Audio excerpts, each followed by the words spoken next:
கிறிஸ்து பிறப்பின் என் கிழமையில் 5ஆம் நாள். முதல் வாசகம் திருத்தூதர் யோவான் எழுதிய முதல் திருமுகத்திலிருந்து வாசகம். அதிகாரம் 2, இறை வசனங்கள் 3 முதல் 11 முடிய. என் பிள்ளைகளே, இயேசுவின் கட்டளைகளை நாம் கடைபிடித்தால் நாம் அவரை அறிந்து கொண்டோம் என்பது உறுதியாக தெரியும். அவரை எனக்கு தெரியும் எனச் சொல்லிக்கொண்டு அவருடைய கட்டளைகளை கடைபிடிக்காதோர் பொய்யர். உண்மை அவர்களிடம் இராது. ஆனால் அவரது வார்த்தையை கடைபிடிப்போரிடம் கடவுளின் அன்பு உண்மையாகவே நிறைவடைகிறது. நாம் அவரோடு இணைந்து இருக்கிறோம் என அதனால் அறிந்து கொள்ளலாம். அவரோடு இணைந்திருப்பதாக கூறுவோர் அவர் வாழ்ந்தவாறே வாழ கடமைப்பட்டவர்கள். அன்புக்குரியவர்களே, நான் உங்களுக்கு எழுதுவது புதியதொரு கட்டளை அல்ல. நீங்கள் தொடக்கத்திலிருந்தே பெற்றிருந்த பழைய கட்டளைதான் அது. நீங்கள் கேட்டறிந்த வார்த்தையே அப்பழைய கட்டளை. இருப்பினும் நான் உங்களுக்கு எழுதுவது ஒரு புதிய கட்டளையே. அது புதியது என்பது கிறிஸ்துவின் வாழ்விலும் உங்கள் வாழ்விலும் விளங்குகிறது. ஏனெனில் இருள் அகன்று போகிறது, உண்மை ஒளி ஏற்கனவே ஒளிர்கிறது. ஒளியில் இருப்பதாகச் சொல்லிக்கொண்டு தம் சகோதரர் சகோதரிகளை வெறுப்போர் இருளில்தான் இருக்கின்றனர். தம் சகோதரர் சகோதரிகளிடம் அன்பு கொள்வோர் ஒளியில் நிலைத்திருக்கின்றனர். இடறி விழவைக்கும் எதுவும் அவர்களிடம் இல்லை. தம் சகோதரர் சகோதரிகளை வெறுப்போர் இருளில் இருக்கின்றனர், இருளில் நடக்கின்றனர். அவர்கள் எங்கு செல்கிறார்கள் என்பது அவர்களுக்கு தெரியவில்லை. ஏனெனில் இருள் அவர்களுடைய கண்களை குருடாக்கிவிட்டது. இது கிறிஸ்து வழங்கும் நற்செய்தி.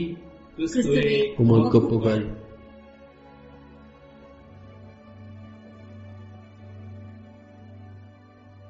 நற்செய்தி வாசகம். லூக்கா எழுதிய நற்செய்தியிலிருந்து வாசகம். அதிகாரம் 2, இறை வசனங்கள் 22 முதல் 35 முடிய. மோசேயின் சட்டப்படி தூய்மைச் சடங்கை நிறைவேற்ற வேண்டிய நாள் வந்தபோது இயேசுவின் பெற்றோர் குழந்தையை ஆண்டவருக்கு அர்ப்பணிக்க எருசலேமுக்கு கொண்டு சென்றார்கள்.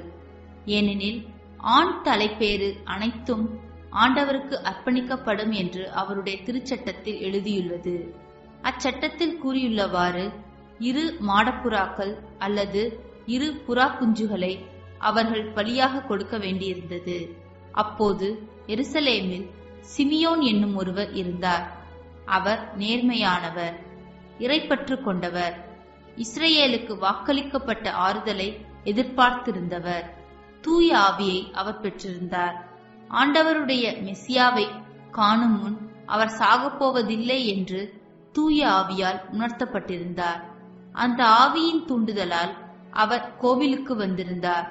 திருச்சட்ட வழக்கத்திற்கு ஏற்ப செய்ய வேண்டியதை குழந்தை இயேசுவுக்கு செய்து முடிக்க பெற்றோர் அதனை உள்ளே கொண்டு வந்த போது சிமியோன் குழந்தையை கையில் ஏந்தி கடவுளை போற்றி, ஆண்டவரே, உமது சொற்படி அடியான் என்னை இப்போது அமைதியுடன் போகச் செய்கிறீர். ஏனெனில் மக்கள் அனைவரும் காணுமாறு நீர் ஏற்பாடு செய்துள்ள உமது மீட்பை என் கண்கள் கண்டு கொண்டன. இம்மீட்பே பிற இனத்தாருக்கு வெளிப்பாடு அருளும் ஒளி. இதுவே மக்களாகிய இஸ்ரேலுக்கு பெருமை என்றார். குழந்தையை குறித்து கூறியவை பற்றி அதன் தாயும் தந்தையும் வியப்புற்றனர். சிமியோன் அவர்களுக்கு ஆசி கூறி அதன் தாயாகிய மரியாவை நோக்கி, இதோ, இக்குழந்தை இஸ்ரேல் மக்களுள் பலரின் வீழ்ச்சிக்கும் எழுச்சிக்கும் காரணமாக இருக்கும், எதிர்க்கப்படும் அடையாளமாகவும் இருக்கும். இவ்வாறு பலருடைய மறைவான எண்ணங்கள் வெளிப்படும். உமது உள்ளத்தையும் ஒரு வாள் ஊடுருவி பாயும் என்றார். இது கிறிஸ்து வழங்கும் நற்செய்தி. கிறிஸ்துவே, உமக்கு புகழ்.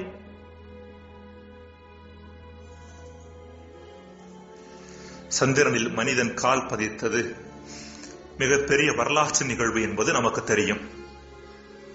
அங்கு சென்று வந்த ஒருவரிடம், சந்திரனில் கால் பதித்த போது உங்களின் உள்ளத்தில் என்ன உணர்வு இருந்தது என்ற கேள்வி கேட்கப்பட்டது. அதற்கு அவர், முதலாவதாக கடவுளின் அற்புதமான படைப்பை எண்ணி களிகூர்ந்தேன். இரண்டாவதாக இவ்வளவு தூரத்திற்கு பயணம் செய்வதற்கு காரணமாக இருந்த மனிதனின் அறிவு கூர்மையையும் அவனது ஆற்றலையும் நினைத்து வியப்படைந்தேன்.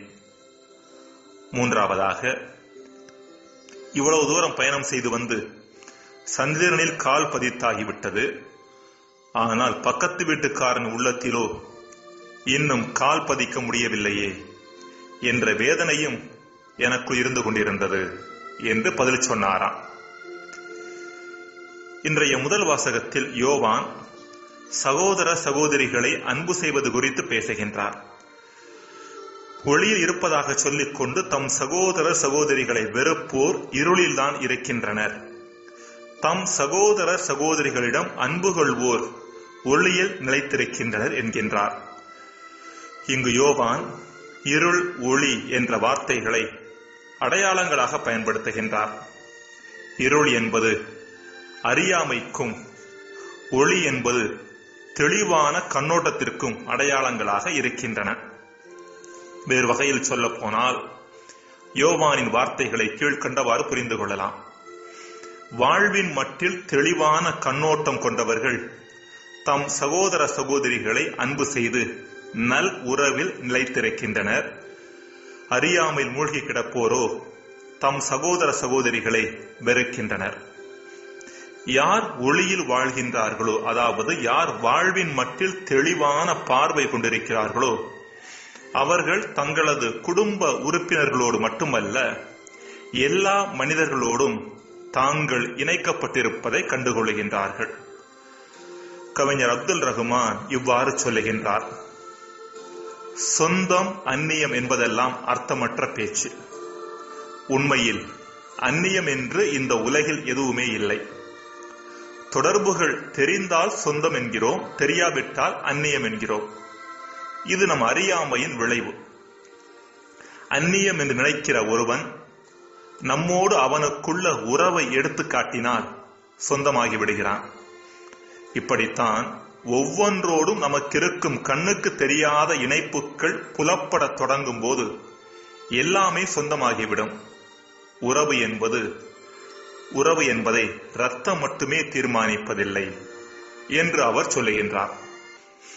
அன்புக்குரியவர்களே, நாம் இருளில் இருக்கின்ற வரை, அறியாமல் இருக்கின்ற வரை நம் உறவு வாழ்வில் ஒரு குறுகிய தன்மை இருக்கும். என் குடும்ப உறுப்பினர்கள், எனக்கு பிடித்தவர்கள், என் எதிர்பார்ப்பின்படி செயல்படுபவர்கள், என் பின்னணியை கொண்டவர்கள் என்று நம்மை மையப்படுத்திய உறவு வாழ்வை அணுகி ஒரு சிலரை மட்டும் அன்பு செய்து மற்றவர்களை புறம் தள்ளிவிடுவோம். இப்படிப்பட்ட அணுகுமுறை பிறரை மட்டும் சிதைப்பதில்லை, நம்மையும் சிதைக்கிறது என்பதை புரிந்து கொள்வது அவசியம். ஒளியில் வாழ்வது என்பது பரந்துபட்ட கண்ணோட்டத்தோடு வாழ்வை அணுகுவது. வித்தியாசமாக சிந்திப்பவர்கள், நம் எதிர்பார்ப்பிற்கு மாறாக செயல்படுபவர்கள், மாற்று கண்ணோட்டம் கொண்டவர்கள், மாற்று பின்னணி கொண்டவர்கள் ஆகியோர்கள் கூட கடவுள் என்கிற மாபெரும் சக்தியால் இணைக்கப்பட்டிருக்கிறார்கள். அவர்களோடு நாமும் இணைக்கப்பட்டிருக்கிறோம் என்பதை உணர்ந்து கொள்ளும் தன்மை. இப்படிப்பட்ட ஒளியின் மக்களாக வாழும்போது மட்டுமே நாம் இறைவனையும் நம் வாழ்வின் நிறைவையும் மகிழ்ச்சியையும் முழுமையையும் கண்டுகொள்ள முடியும். ஜெபம். இறைவா, வாழ்வின் மட்டிலும் உறவுகள் மட்டிலும் தெளிவான பார்வை கொண்டிருக்க வரம் தாரும். ஆமென்.